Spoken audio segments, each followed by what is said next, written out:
went clubbing in the afternoons, it was in the days when the pub shut at 2 o'clock. So you went to the local social club because you could drink all afternoon, play snooker and darts and stuff like that. It's not that sort of clubbing. That is still available. This is proper sort of night clubbing in the afternoon. And it's become very trendy. But I think we're about to talk to the trendsetters. They were in very early. They may have invented it. I don't know.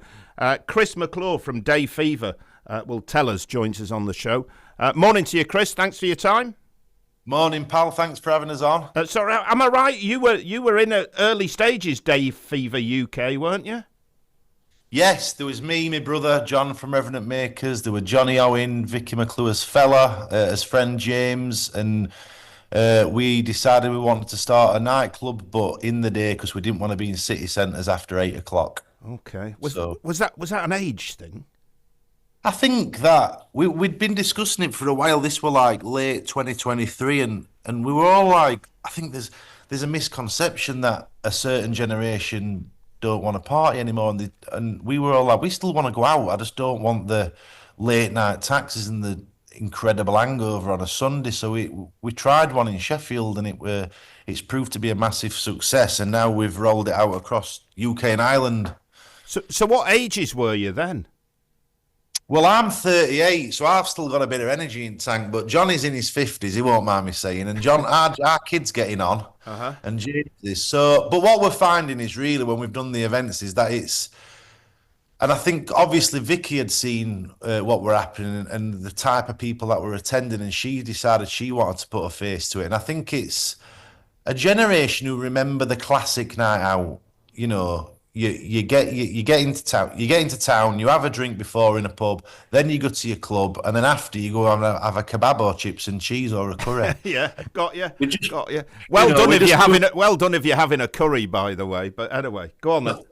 And we just moved it. We just literally said, well, it's 3 till 8, and then our crowd can get public transport back, or they can get trains in and out of major cities.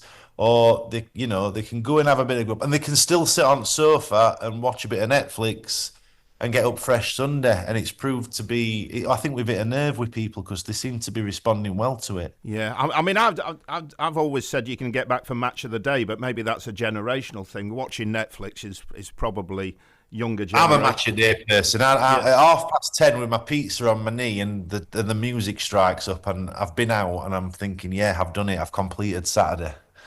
And it's obviously really taken off, hasn't it? Yeah, I think we're in by April. I think we'll be in about 25 cities across UK. Wow. and from high up as Edinburgh all the way down to Southampton and Brighton. But I think we did all and Hull was on our radar for a while. We had done Leeds, but we want to get to every town or city really and just give them a party. I think there's a lot. Life can be tough, and there's a lot of doom and gloom around.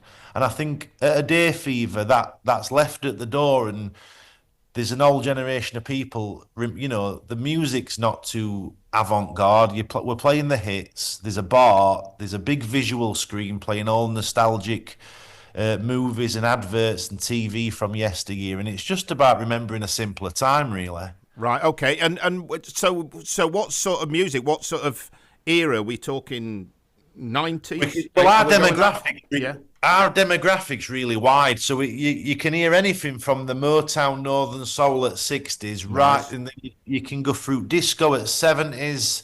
There's a little bit, and then in 80s you can go to them big pop acts, and then a little bit of jam and madness. But then at some point of the day, I should say, you're gonna reach like the climax of that classic 90s dance.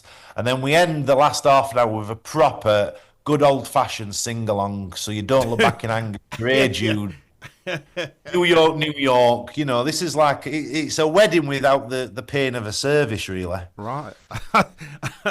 I like it. And it's obviously caught the imagination, because the first one you put in on at the Asylum at the university is sold out, but that's encouraged you. You're coming back with another date, aren't you, Chris? Coming back on 29th of March. I know these places. I think us as a business identify with places like Hull.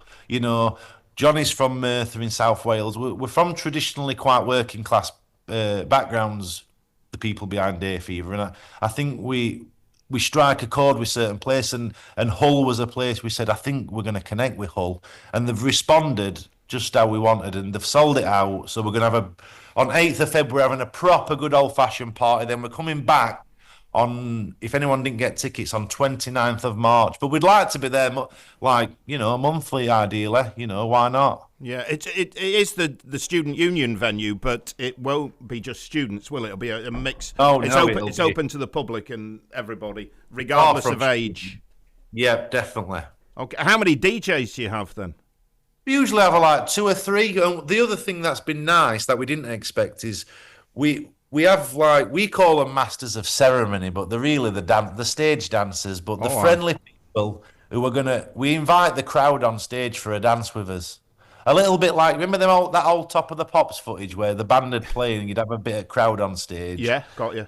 A little bit of that. And it's, if you've been working all week, you can come, let your hair down, get on stage in front of 1,000 people and dance around your handbag. Oh, I'd have to go back to being on stage with the specials, and I think my two-tone suit would need to be a 2-ton suit now to get up. We can drop a bit at specials for you, and you can come up and have a boogie with us. Oh, I don't think anybody needs to see that anymore, Chris. Sounds fantastic. How do people find the events? Because you're not just doing them in Hull, as you say. You've won in the Asylum.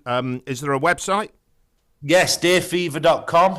And you can find us on Instagram and Facebook.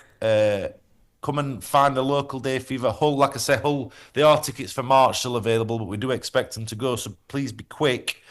We can't wait to meet everyone. That's the nicest part of doing it. You're going up and down UK, meeting real folk who are up for a laugh, and that's the joy, really. It's a perk of the job. Just one final searching journalistic type question. Do you have to provide your own kebabs?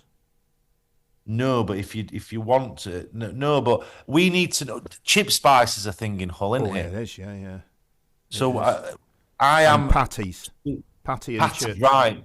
Can you have them together? Yeah, I think so. It's basically very potato based, but don't worry about it. Carbs are good. So we're gonna come to Hull on 8th of Feb. We're gonna have a huge dance, a good drink, and then we're gonna have patties chips with chip spice on. Yeah, rock and roll. Nice to talk to you.